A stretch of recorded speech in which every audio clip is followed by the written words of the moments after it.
आजकल कई नेता फेक न्यूज फैलाने के लिए पत्रकारों और मीडिया को अक्सर निशाना बनाते रहते हैं, आरोप लगाते रहते हैं। लेकिन जयराम रमेश जैसे नेता जो कांग्रेस पार्टी में महासचिव के पद पर हैं, कम्युनिकेशंस इंचार्ज और पार्टी के महासचिव हैं, वो अगर खुद किसी फेक न्यूज को आधार बनाकर भारत की विदेश नीति पर हमला करने लगे हैं, तब आप क्या कहेंगे? इस बार जयराम रमेश बिना होमवर्क किए एक फेक न्यूज के आधार पर कांग्रेस पार्टी की राजनीति चमकाने लगे। कुछ दिन पहले पाकिस्तान ने एक खबर प्लांट की थी कि पाकिस्तान के सेना प्रमुख जनरल असीम मुनीर को अमेरिका की सेना दिवस की परेड में शामिल होने का न्योता मिला है। इस फेक न्यूज के आते ही जयराम रमेश ने इसे लपक लिया और मोदी सरकार को निशाना बनाने के लिए इस पर एक लंबा चौड़ा सोशल मीडिया पोस्ट लिख दिया। जयराम रमेश ने लिखा कि यह भारत के लिए कूटनीतिक और सामरिक झटका है और उन्होंने भारत की विदेश नीति पर सवाल खड़े करना शुरू कर दिया। कांग्रेस पार्टी के दूसरे प्रवक्ताओं ने भी भारत की विदेश नीति को नाकाम बताकर डंका बजाना शुरू कर दिया। देखिए कैसे। अमेरिका ने 14 जून को होने वाले अपने आर्मी डे सेलिब्रेशन में पाकिस्तान के जनरल असीम मुनीर को आमंत्रित किया है। ये वही असीम मुनीर है जो हमारे खिलाफ लगातार जहर उगलता है, जिसकी सेना आतंकियों के साथ खड़ी रहती है, आतंकियों को शरण देती है, उनको पनाह देती है। ये निर्दोष लोगों की हत्यारा है, यह असलियत है। अमेरिका के सेंट्रल कमांड के जो प्रमुख हैं, उनका कहना है कि पाकिस्तान आतंक के विरोध की लड़ाई में शानदार पार्टनर है। वो आगे ये भी कहते हैं कि भारत के साथ संबंधों की वजह से पाकिस्तान के साथ संबंध थोड़े खराब कर लिए जाएंगे। ये डंका बज रहा है हमारा दुनिया में। मंडली ये अचीव करके आई है वहां पर, और स्वघोषित विश्वगुरु जो हैं, उनके मुंह से एक शब्द नहीं फूट रहा है।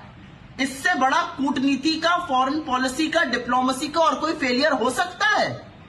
लेकिन मोदी जी की ओर से सिर्फ और सिर्फ सुई टपक सन्नाटा सुनाई देगा। लेकिन 14 जून को अमेरिका के सेना दिवस के समारोह में हमने बड़ा चेक किया, हमें पाकिस्तान के सेना प्रमुख जनरल असीम मुनीर कहीं भी दिखाई नहीं दिए, वो वहां थे ही नहीं।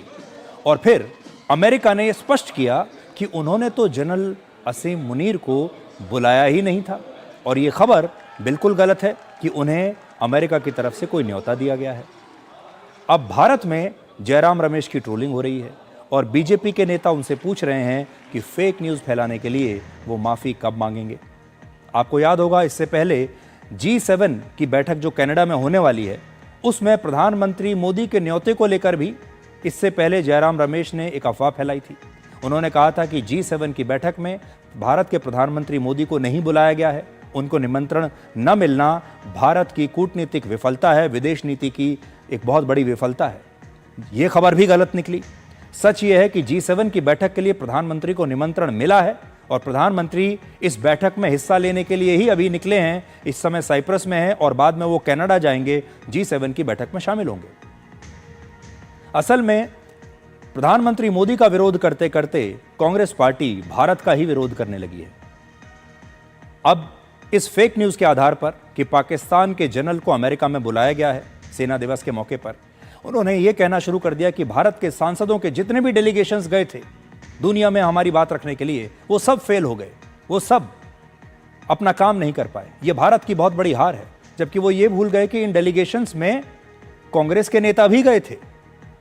कांग्रेस वो पार्टी है जो न जाने कितने पत्रकारों पर फेक न्यूज फैलाने के झूठे आरोप लगाकर अब तक उनके खिलाफ FIR कर चुकी है, और अब उसी कांग्रेस पार्टी के महासचिव पर फेक न्यूज फैलाकर भारत को बदनाम करने के आरोप लग रहे हैं।